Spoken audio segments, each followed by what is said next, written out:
Okay, I want to do some guidelines and lessons for a sketchbook. This is for a class taught by Sarah Painter. Sarah has requested that I maybe share some of what I do in sketchbooks as kind of a process, or just to help you along. I love sketchbooks. In graffiti, you kind of pick up what's called a black book. Is how you might have heard that term too. Maybe they use that term in other industries. Of course, there's Little Black Book, which is an address book for someone who wants to go on dates and stuff. But yeah, we would call them books in graffiti. But let's see. Yeah, so you kind of draw in there, and usually it's just outlines, and it becomes kind of precious over time. So you say, oh, I'm just going to draw the word home. That already looks like a K rather than an H. So you draw HOME, and you think it's so fresh. And so you have a whole book full of stuff like this. Right. So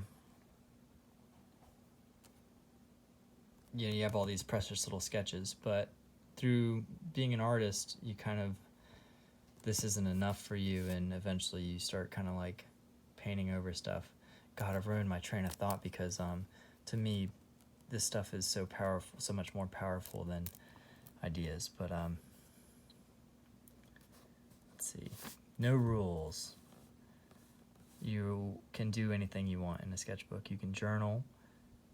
If you're in high school, it's crazy how much stuff you have to deal with, and it gets crazy in college too. And depending, that might be an E. That's collage. Oh, collage, yeah. Collage. You can draw, you can paint, you can stencil. You have a lot on your plate, so maybe you'll find that a sketchbook works as your home base for you to explore ideas, write down names that people recommend you look up, write down your homework assignments, whatever. And it might get confusing to you because it'll be such this mind mush, and so maybe you're more used to having kind of very structured, organized layout. But to me, the sketchbook was kind of my mind. It was like, that's what I'm trying to have in this video now, is like page by page you have these different kind of spaces, and you knew where to write what homework assignment, and it kind of made sense because you have your own internal logic. So sketchbooks became very, very important to me, and I'm going to show you my sketchbooks pretty soon. Have a home base. So if it's your signature, I remember, in high school, you'd practice your signature, and maybe you'd want to kind of develop that and stylize it. That might be your home base. You can just practice your signature over and over. And typically, once you start drawing, you'll want to draw other stuff. It could be anime. You might have an anime character that you're good at drawing. So just draw them, and then at some point, you'll need to draw a background for them, and then you'll need to draw them in a different pose, and it'll be a point of departure. Mine was graffiti. I could do my graffiti stuff, and that would usually develop into me needing to draw other stuff. I'd have new ideas, and I need to draw, the next thing and the next thing. Norman Rockwell would always draw a man on a bench, and that was his morning routine. And his account was that when he would draw the man on a bench, he would always draw the next thing. It was always really clear to him, oh, this is man on a bench is eating a sandwich, or there's a plane flying over this man on a bench, there's a tree growing right behind him. So you have wherever you start, and then that usually develops out. So I recommend having kind of a home base, and it kind of eliminates the writer's block. The subconscious is a dump. I wanted to draw this kind of like psychedelic looking infographic for an article, like a science article about how people would have seizures, and they would see like all of this like Jesus and Ganesh and all these crazy visions, and it would suggest that that all of these holy figures actually exist. And so when you have seizures, you're having this experience of seeing them for real. But I called a what do you call him? A doctor of a neurologist. And the neurologist said, yeah, people have seizures and they wake up and they think that they've smelled popcorn, or they remember hearing a song, or they remember holding the hands of their, high school, or I don't mean to poison your experience, but they remember holding the hands of their loved one. So that, he's just said, yeah, it's totally a crapshoot. Whatever's in your mind, comes out when you send that much electricity through the brain. And so, yeah, the frontal lobe just has a bunch of memories in it. And, when you dream or, make pictures, it just starts pouring stuff out. And then you have the opportunity to illustrate them to their full potential, or let them be. And I find that when I look at a scene in nature, my imagination begins to kind of go, and I find that illustrating that is a really beautiful thing. This is not a sketchbook, but this is a picture that I made, and I want to kind of, this to me, I'm doing this from imagination. This is a memory of a specific night that I painted my backyard. I don't live here anymore, but the painting is different than what I saw. My imagination informs the colors I choose and the marks I make and that kind of stuff. And then the principles of picture making, like, you should put contrasting elements next to one another to create focus and stuff like that. That all informs it too. But anyway, to me, this speaks to what my heart and mind and all that stuff really needs the experience of looking into nature to be. Of course, you can then get kind of funky with it and start putting in colors that would never be there in nature, but colors that are meaningful to you. Turns out I am colorblind, so that just means that when I paint, I kind of throw color out the window, because it's not like I'm going to get it right anyway. And I think it's actually a strength. Makes my paintings more fun. So yeah, dreams are rehearsals for life. Your subconscious is giving you scenarios, and how you deal with them in your dream life, fight or flight, this kind of stuff, is potentially how you deal with them in the waking life. So it's dreams are designed by nature to help you survive by giving you these scenarios. If you ever want to get outside of your mind, you can take away what's recognizable. So that's a way of painting. So you can always put yourself in quagmires by, okay, that looks like a face. And instead of it's like, woo. Right, so this, to me, this looks like a roller coaster, I guess. It's a bad example to do it with a pen, but how do I kind of alienate the notion of roller coaster?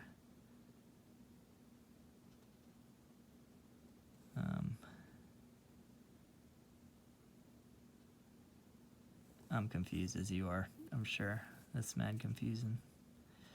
Okay, I'll turn it into a bird or whatever. Here's the eyeballs. That's a big old beak.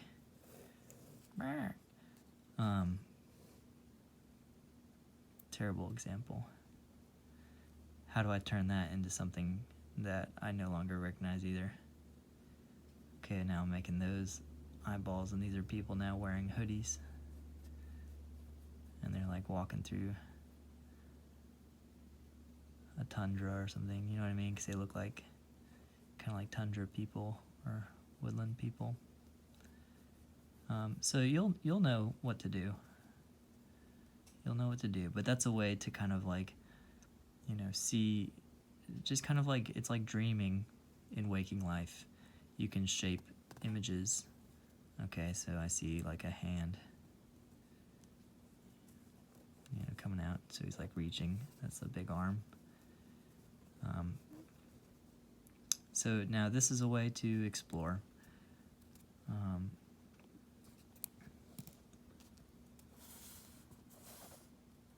Some fast books, some slow. So yeah, you have some books that you'll just blaze through, and that is perfectly okay. You might find that one sketchbook isn't enough because it starts becoming precious to you. And if that's the case, you should get a cheaper book and then carry 2 books around. And that's why all these books are the same size. I think I was carrying around, I wasn't carrying around either any of these at the same time, but this was hand sized, and so I can take this anywhere, you know, and I find that I like this size. So like, if this is my book that's becoming too precious, like I'm so attached to what I put in here, then I'll get one of the same size that I can just put garbage throughout and, you know, make a fresh palette again. You can edit things, you can tear them out, you can cut them out, you can paste stuff over top, you can paint over it, and this is your opportunity to refine. So maybe that arm is too long. With paint, I could push it back to there. Or with, you know, just my hand here, I could tear off the length that I don't need and paste in a clean sheet of paper, or on the sheet of paper below it, draw his new hand. So this stuff is all possible in your sketchbook. So I'm going to show you this fast sketchbook. I got this for free from Art Promo, and I decided just to blaze through it. These are names of artists that I have to look up, and I typically have looked all these up by this point. You know, this was illustration school, so I would like just draw really quick figure studies, and, you know, just try to get through the book. Turns out I didn't like using this book, so I just tried to get right through it, even though it's a good quality book.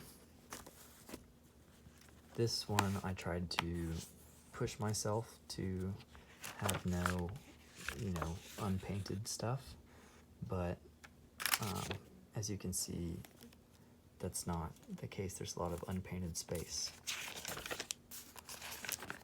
So it varies. These are drawings of sculptures that I did in museums, and then I would just do little funny stuff with them. You know, for example, put arms on it. And drawing sculptures and stuff like that is very helpful. I drew a fire hydrant, and then I, you know, made them silly. So that type of stuff is, you know, perfectly acceptable, even though it's maybe PG-13. Yeah, and some drawings don't work out, and like now, you know, I might go over this because I'm done with looking at this stuff in a lot of ways. So, you know, in fact, I probably will.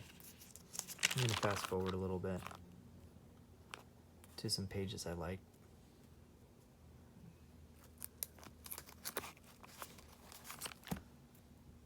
This was a few years ago, so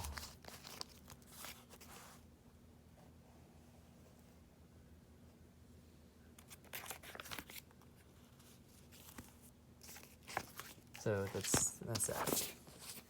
This is the book I'm working on now. This one is actually going to go into an art show. So I'm kind of developing it.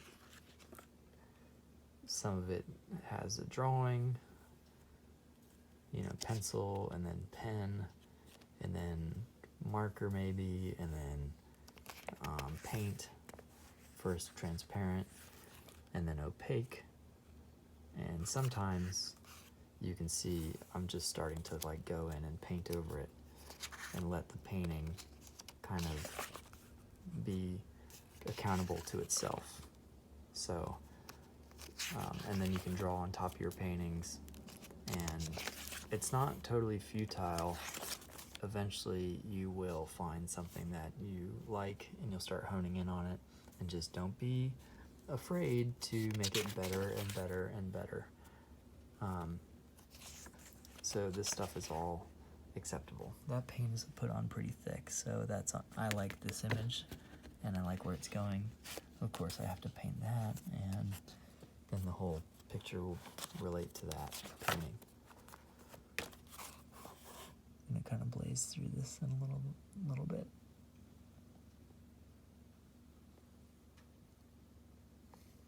It's just stuff that I like that I want to see. So I'm drawing it. There's graffiti.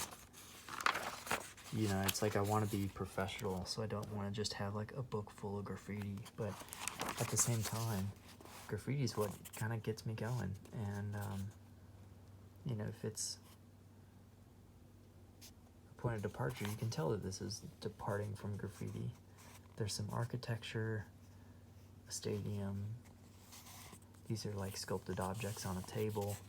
You know, it's okay to have an interest and to express that through drawing and refine it, and, you know, get outside of, I guess, like, you know, binary or tradition. That's what's special about art to me, is you can kind of be, you know,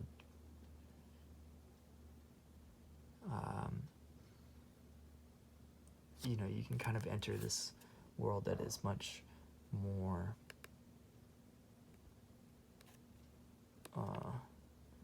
I guess subjective.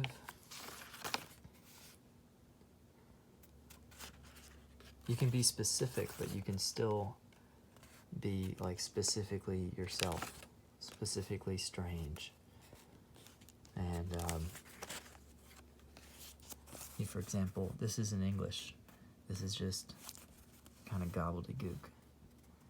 And it suggests that something is, that there's something to read, but you know what I mean? So that's that. Music does the same, can do the same thing. But a lot of people like music that's like illustrative. And, you know, some people like music that's more kind of like a journey and very kind of subjective that you kind of plug into. So this book I took with me to England, and I just wanted to draw. I bought this book as kind of like the answer to a book that I was treating really preciously. So this one was more of a loose book. And it turns out, you know, kind of ended up having way funkier stuff in it. So that's just the way it goes.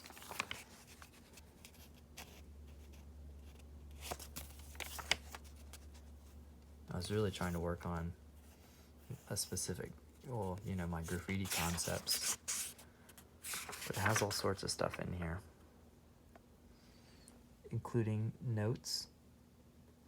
Again, since you're in school, you know, typically I'd go through this book and I'd be like, on this page, you know, I'd draw, and then someone would tell me something, and flip to the page, and like I'd write what they said right there. Just taking notes. These are little pictures. And of course your books will look like pieces of art in and of themselves, but the point is for it to be somewhere that you can always run to.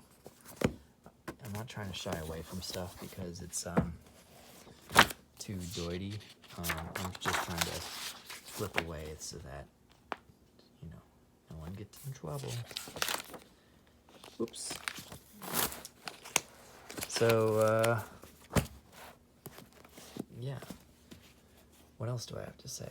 This is like a mind map. This is the interior of your brain, so you can always, you know, relate this page to this page, etc., etc., etc. I meant to make this video 5 minutes long, but I made it 20 minutes long, just like the last one. Okay.